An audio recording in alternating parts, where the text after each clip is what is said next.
carry you off when we were alone tending sheep working at the ship you off here and sell you for whatever your master gave them. Stranger, replied Eumaeus, as regards your question, sit still, make yourself comfortable, and drink your wine, and listen to me. The nights are now at their longest. There is plenty of time, both for sleeping and sitting up talking together. You ought not to go to bed till bedtime. Too much sleep is as bad as too little. If any one of the others wishes to go to bed, let him leave us and do so. He can then take my master's pigs out when he has done breakfast in the morning. We two will sit here eating and drinking in the hut and telling one another stories about our misfortunes. For when a man has suffered much and been buffeted about in the world, he takes pleasure in recalling the memory of sorrows that have long gone by. As regards your question, then my tale is as follows. You may have heard of an island called Syria that lies over above Turkey, where the land begins to turn round and look in another direction. It is not very thickly peopled, but the soil is good, with much pasture fit for cattle and sheep, and it abounds with wine and wheat. Dearth never comes there, nor are the people plagued by any sickness. But when they grow old, Apollo comes with Artemis and kills them with his painless shafts. It contains two communities, and the whole country is divided between these two. My father Cetius, son of Ormenius, a man comparable to the gods, reigned over both. Now to this place there came here cunning traders from Phoenicia, for the Phoenicians are great mariners, in a ship which they had frightened with gewgaws of all kinds. There happened to be a Phoenician woman in my father's house, very tall and comely, and an excellent servant. These scoundrels got hold of her one day when she was washing near the ship, seduced her, and controlled her in ways that no woman can resist, no matter how good she may be by nature. The man who had seduced her asked her who she was and where she came from, and on this she told him her father's name. I come from Sidon, where said she, and the daughter to Arbias, a man rolling in wealth. One day, as I was coming to the town from the country, some Taphian pirates seized me and took me here over the sea, where they sold me to the man who owns this house and gave them their price for me.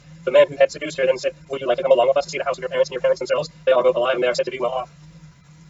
I will do so gladly, answered she, if you men will first swear me a solemn oath that you will do me no harm by the way. They all swore, as she told them, and they had completed their oath. The woman said, hush, and if any of you men meets me in the street or at the well, do not let him speak to me, for your fear someone should go and tell my master, in which case he would suspect something, he would put me in prison, and would have all of you murdered. Keep your own counsel, therefore, by your merchandise as fast as you can, and send me word when you have done loading. I will bring as much gold as I can lay my hands on, and there is something else also that I want to do towards paying my fare. I am nurse to the son of the good man of my house, a funny little fellow, just able to run about. I will carry him off in the ship, and you will get a great deal of money for him, if you take him and sell him in foreign parts. On this she went back to the house of Phoenicians, stayed a whole year till they had loaded their ships with much precious merchandise, and then they had fright enough that they sent to tell the woman that their messenger, a very cunning fellow, came to my father's house, ringing, and it was a gold of amber beads strung among it, while my mother and servants had it in their hands, admiring and bargaining about it. She had made a sign privately to the woman, who went back to the ship, whereon she took me by the hand and led me within that round the house. In the forepart of the house she saw the table set with cups of the guests who had been feasting. My father, as being in attendance on him, these were now all gone to meeting off the public assembly. So she snatched up 3 cups and carried them off in the bosom of her dress. When I followed her, for I knew no better, the sun was now set and darkness was all over the land, so we hurried on fast as we could till we reached the harbor where the Phoenician ship was lying. When they had gone on board, they sailed their ways over the sea, taking us with them, and Zeus sent them a fair wind. 6 days did we sail, both night and day. On the 7th day Artemis struck the woman, and she fell heavily down into the ship's hold, as though she was a seagull alighting on the water. So they threw overboard to the seagulls and fishes, and I was left all sorrowful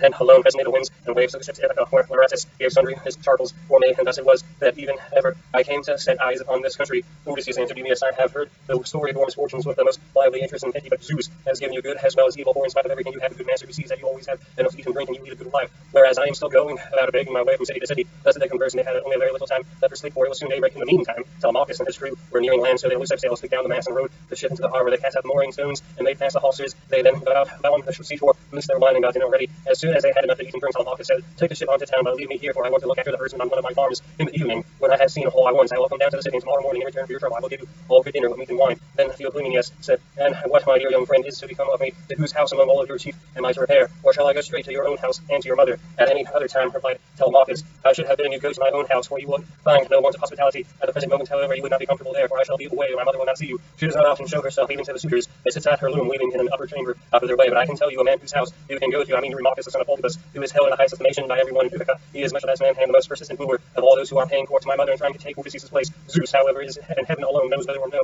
they will come to a bad end before the marriage takes place. As he was speaking, a bird flew by upon his right hand, a hawk, Apollo's messenger. It held a dove in its talons, and feathers as it tore them off fell to the ground midway between Telemachus and ship. On this Theoclynius called him apart and caught him by the hand. Telemachus said, he that bird not fly on your right hand without having been sent there by some god. As soon as I saw it, I knew it was an omen. It means you will remain powerful, and that there will be no house in Ithaca more royal than your own. I wish it may prove so, answered Telemachus. If it does, I will show you so much goodwill and give you so many presents that all who meet you will congratulate you. Then said to his friend Arius, son of Cleitius, you have throughout shown yourself the most willing to serve me. All those who have accompanied me to Pylos, I wish you would take your stranger to your own house and entertain him hospitably till I can come for him. Then Arius answered Telemachus, you may stay away as long as you please, but I will look after him for you, and he shall find no lack of hospitality. As he spoke, he went on board and made the others to do so, and loosed the hawsers. So they took their place in the ship, and Telemachus found his sandals and took a long donkey spear at the head of sharpened bronze from the deck of the ship. They then loosed the hawsers, thrust the ship off the land, and made on towards the city, as they had been told to do. While Telemachus rode on as fast as he could, he reached the homestead where his countless herds of swine were feeding, and where dwelt the excellent swineherd who was so devoted as a servant to his master.